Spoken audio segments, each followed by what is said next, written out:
He also said he joined, the camp that I hate so much, Jody. He joined the We're Not Ready camp, which I was surprised by.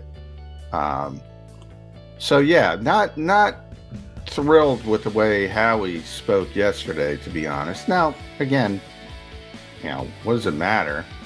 It's nice. He's in West Palm Beach. He's in front of the ocean. It's March. There's still a lot of work to be done. The draft is going to be a key part of this. And by the way, I want to talk about Kyle Hamilton because, man, the Eagles might be lucking into something there, Jody. Um,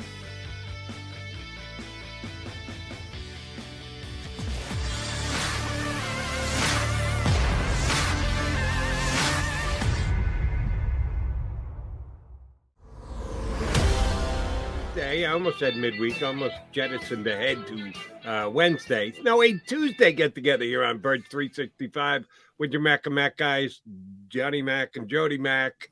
And yes, we will be talking Philadelphia Eagles over the next 2 hours. But speaking of talking, we got some significant talking points from Howie Roseman yesterday. And as we broadcast live, although you can't pick it up live, Nick Sirianni is talking to the assembled media at the owners' meetings down in Florida. We're going to certainly talk about what Howie said yesterday, but what do you think we're going to get from Coach Nick today? a little bit of the usual. You got a little bit of the usual from Howie Roseman yesterday. A lot of contradictions, which Howie seems to be very good at. But there's going to be interesting tidbits. As you mentioned, it's going live now, so I can't really pay attention to it. But he already mentioned a little bit of a nugget that Jalen Hurts is working out in Southern California with a throwing coach.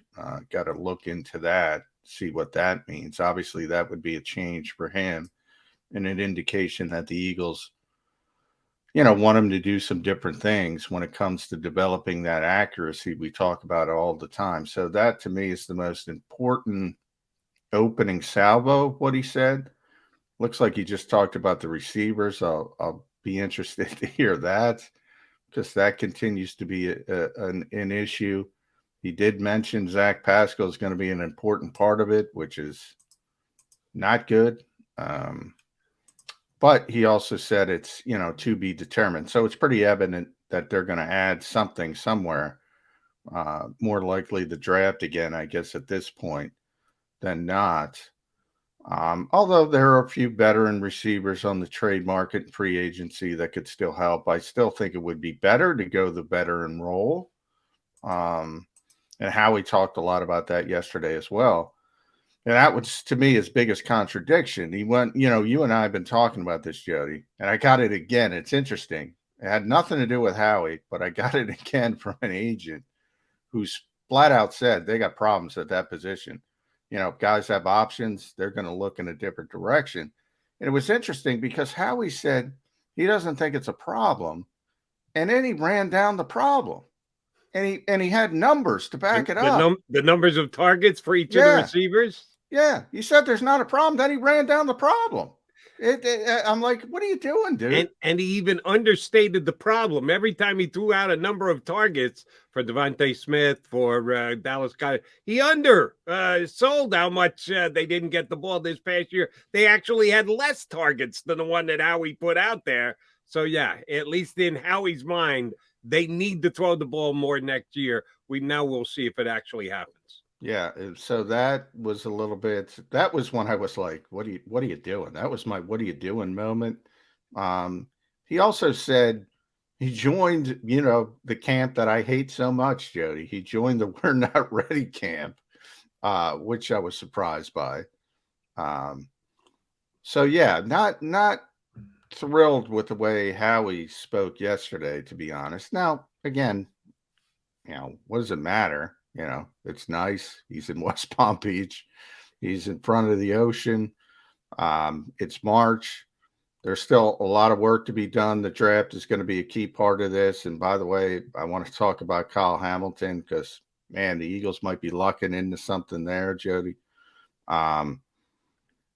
So there's still a lot of room to get this team better. It's just some of the messaging was weird, and I think an example of, rabbit ears, maybe a little bit. Maybe they're hearing some of the criticism about not making splashes, um, trying to spin it, trying to justify it. You can't be worried about that stuff. You can't be worried about that stuff. But if you ask the question, you got to answer them. And as usual, even though John McMullen wasn't there, the Eagle beat writers did a good job of trying to elicit the information that they needed out of Howie. One of the kind of answering the critics rant that he went off on was about how much everyone in the building loves Derek Barnett. That the opinion of Eagle fans might not be the same as in the building, because you talk to the defensive coordinator, you talk to the coaches, Derek Barnett with his work effort.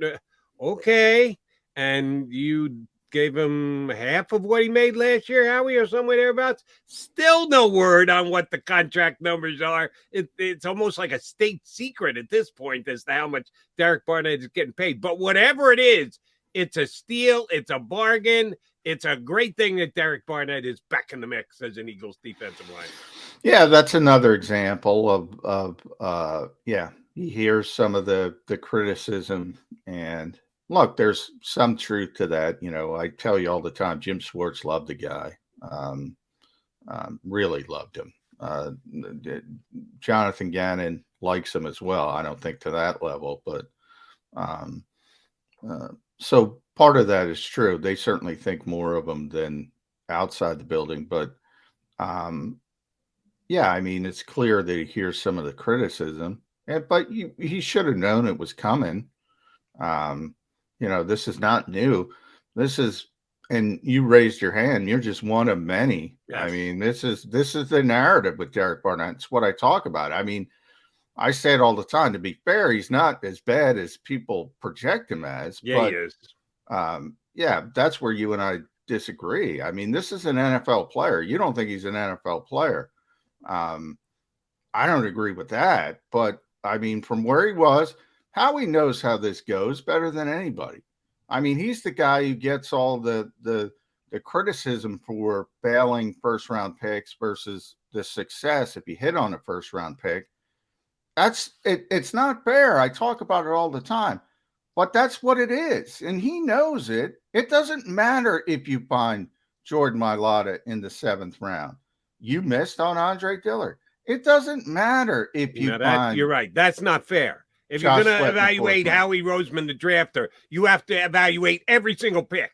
And if he blows one in the 1st round, but he gets a steal in the 7th round like Mailata, that kind of balances the scales. And you're right. There are too many people that don't evaluate all of Howie Roseman picks, but it doesn't change my opinion that bringing Derek Barnett back was a mistake. Yeah, but I'm just pointing out how he knows how it goes. He understands. He knows better than anybody. Look, people pay they pay attention and harp on 1st-round picks. That's what they pay. That's what you're judged on. And if you draft quarterbacks, even more so. There are certain guys. I always go Rick Spielman. If you look at Rick Spielman, and he's got a long track record, it is very good getting talent, except at the quarterback position. He made a lot of bad decisions in Miami, made a lot of bad decisions in Minnesota. And, you're not going to overcome that ultimately. And actually, he overcame it more than most for a longer period than most. That's what you're judging on. GMs know this kind of stuff better than anybody. Howie should know that better than anybody. So to me, he should handle that stuff better. But then again, handling stuff, that's all ancillary. The more important part is building a good team. He's got 3 years now, right? He signed another extension.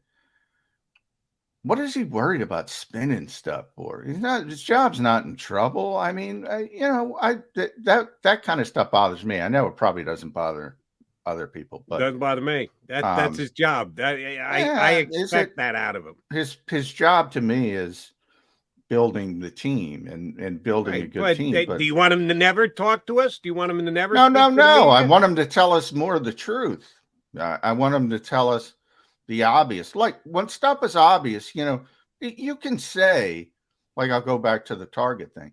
You could say, or I'll go back to Derek Barnett thing. You can say, well, he's going to be a rotational player at this point. We think it's a good value at this stage of his career. You can say that. You can spin it that way, and you come across honest. And when it happens and when it unfurls that way, you come across looking better. When you talk about the receivers, you can say, yeah, we got to change the perception a little bit and then end it at that. I mean, it's obvious. Everybody knows it. There's nothing wrong with admitting it. That's all I'm saying. I would prefer more of that, and we get more of the incredibly defensive. No, well, this is, because they went after it's out there. Not only me, but 100 other reporters, different receivers, if you piece it together. Like I never got the Robert Woods information. I said this on the show. I don't know the Eagles were heavily in on Robert Woods. I was never able to get the reporting done on that. Others reported it. Really, good reporters. So I do trust them. But then, the Allen Robinson stuff and the Christian Kirk stuff at the start, and obviously the Calvin Ridley stuff. So that's 4 significant receivers that you went after and were unable to get for all different reasons. And some aren't your fault. The first one, most notably, and the most key one, is not the Eagles' fault whatsoever. Nobody knew that was coming with the gambling part of it. So I didn't, if you go up there and you're honest, I think it helps you. I think it gives you a little bit more money in the bank when there is a mistake. Maybe you'll get the benefit of that, but that's just me. Right. Well, I think Howie is one of 30 other general managers this offseason that's got to do some spinning, other than Snead in LA, who can go, you and the picks, because he just won a championship. Everybody else is spinning. So if Howie's going to do some spin, I'm not going to get. Well, I do agree. Everybody spins, but I do think there are general managers who are a little bit more honest around the league. I do think that. I don't think Howie is a major deception guy. And what he said about Derek Barnett, I'm pretty sure it's not spin. It's only partial spin. That there are guys in the coaching room, in the locker room, that like Derek Barnett a lot. Sounds like to me like John McMullen is one of them. Here's why I think the Derek Barnett signing at $2 million a season, and we're expecting it to certainly be less than the 10 that he counted against the cap this year, and the 10 that most people projected he would get on the open market. It'd probably be somewhere around the halfway mark there at 5 or 6 million. Here's what I think of Derek Barnett. Is Josh Sweat going to get double-digit sacks this year, Johnny Mac? I hope so. It's hard to project it on this team because they haven't had a guy since on the edge since Connor Barr went. So but I expect Josh Sweat to take that next step and get double-digit sacks, but we'll see. We shall see. I don't know if that's the case. They've got 2 very good defensive tackles. Hargrave had a very good year last year. Kind of a better first half than second half, but if you look at it in total, it was a pretty damn good year, Pro Bowl level of play. He going to get 8 or 9 sacks? No. You're going to expect the defensive tackle to get those kind of numbers. Yeah, there are other guys in the league. Aaron Donald of the world and John Randall's of the world, but they're in the hall. They're in the Hall of Fame or going to the Hall of Fame. But he's not that type of player. He's a good player, but he's not a chalk up sacks kind of guy. Fletcher at this stage of his career, are you going to be able to get those? No. Okay, so where are you going to get your sacks from? If Josh Sweat's going to get you Sweat 8 or 9, is the plan. Reddick and Sweat. And they didn't. So what position is Reddick getting his sacks from? Edge rusher, defensive end. I mean, again, labels to me don't matter. He's going to play Sam linebacker on running downs when I have a 4-3 in there. Right. Or what, which is rare these days, maybe 25% of the time. And then when they don't, he's going to be on the edge. He's going to be rushing the passer. And Nick said that this morning, by the way, which was a good sign. Now, until you hear it from Jonathan Gannon, until you see it. But they got this player for a reason. And again, more than anything, when I talk about GMs being honest, more than anything, and you'll see it with Derek Barnett, as you mentioned, contracts tell you the truth of where a player is, at least where they start. Not that they can't overachieve, not that they can't underachieve, but when you bring it, and not even third or fourth year, I'm talking when you sign somebody or you trade for somebody or you bring somebody in with a specific contract, it's with a plan. In other words, they paid him the money they paid him to go rush the passer. They're gonna let him rush the passer. Um, so that's where it's going to start, and then it's up to Hassan Reddick. Is he going to live up to the billing? Is he not? And that's going to tell the tale of that story, so to speak. But I mean, that's the plan. The plan is Reddick on one side, Sweat on the other side, on the edges when you're rushing the passer. And on paper, that looks pretty good. We'll see how it unfolds, and injuries are always a part of things as well. But right, and I'll get back to why I think I was trying to lay out a scenario as to how I projecting and predicting the Eagles defensive. We won't even say front four. Let's say 7, because Reddick is a guy who at times will play at linebacker and at times is going to put his hand in the dirt, and he's going to be a defensive end on passing downs when the Eagles have X amount of defensive backs on the field. I think Reddick's going to be lined up as a defensive end with his hand on the ground.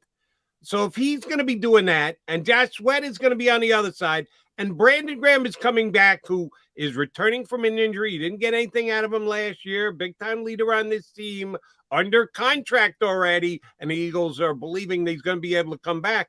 How many plays is Derek Barnett actually going to play? And if he's going to play any, Johnny McMullen, if they're going to use one of their 3 first-round draft picks on a defensive end, how is he going to slot in there?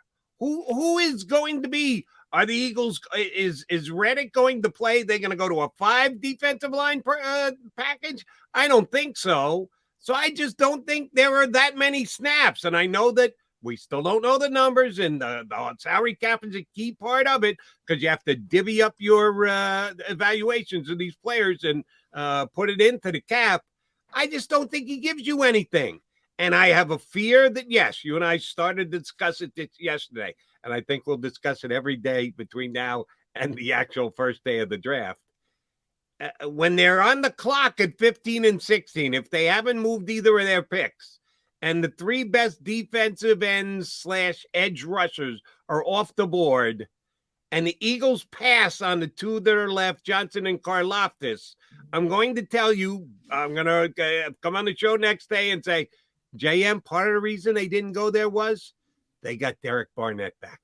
And that room really likes Derek Barnett. And the coaching staff likes Derek Barnett. And Derek Barnett's a hard worker.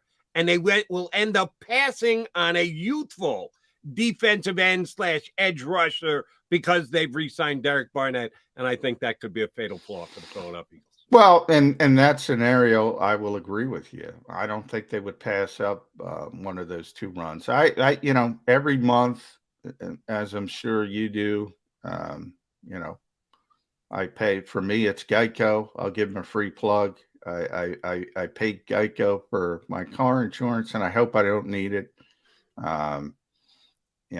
That's what he is. He's an insurance policy. And if he ends up more than an insurance policy through any other reason than injury, which would not be the Eagles' fault, right? I will be right next to you criticizing them.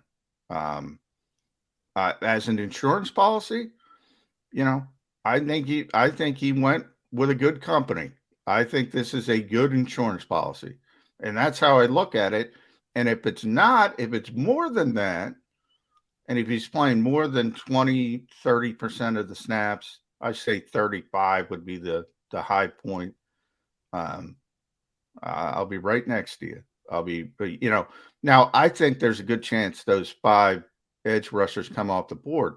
And let's say they get David Ojabo in the 2nd round because of the injury, and you got to wait for him. Again, I have no problem with that. But if they're passing over edge rushers, Yeah, I'm right with you. I don't think they're going to do that. I don't think they're going to do that. Okay, we got a month to wait and find out. But I don't even want to be. I don't want the possibility. Howie Roseman, as John McMullen called him already this morning, the spin meister, to be able to spin on draft day and go, "Hey, we're okay at edge. We know we're going to be playing Hassan a little at the edge. We know we've got Brandon coming back. We've got Josh Sweat on the other side. We re-signed Derek Barnett. There's 4 guys right there for you." So, yes, we felt comfortable with not using a high first-round draft pick on someone to come off the edge for us. I'm afraid of hearing that come draft night. And I think the Eagles need, not only do they need an upgrade there, they need youth there. They need a young guy there. We talk all the time about the value of a rookie contract because you're slotted in, you know what it's going to cost. There isn't a derivation from year to year. They're not going to come and do what we saw a couple of key players do this year, basically force their way out of town via trade because their contract was ending. You're not in any of that kind of mess with a first-round draft pick. And I want the Eagles to have one of those guys on the edge. And I think Derek Barnett signing made it just opened up the door for the Eagles to go in another direction. And we're at least lucky to have 3 first-round picks, because if there was only 1 first-round draft pick with the needs of this team right now, Howie Roseman could have shouted from the yard arms yesterday, free agency is not over. Yeah, but a lot of the top players have come off the board in free agency, and Eagles still need a starting cornerback. They still need a starting safety. For me, they still need a starting wide receiver. Sorry, Quez, you're a 3, not a 2. Those are more pressing needs than defensive end, and defensive end became less pressing a need because they signed Derek. Oh, there's a flag on the play, Barnett. Jody McDonald and John McMullen here with you on Birds 365. Quickie timeout coming. We'll be joined by our buddy from down the shore from 97.3 ESPN. Mike Gill's going to hop aboard with us here on Birds 365.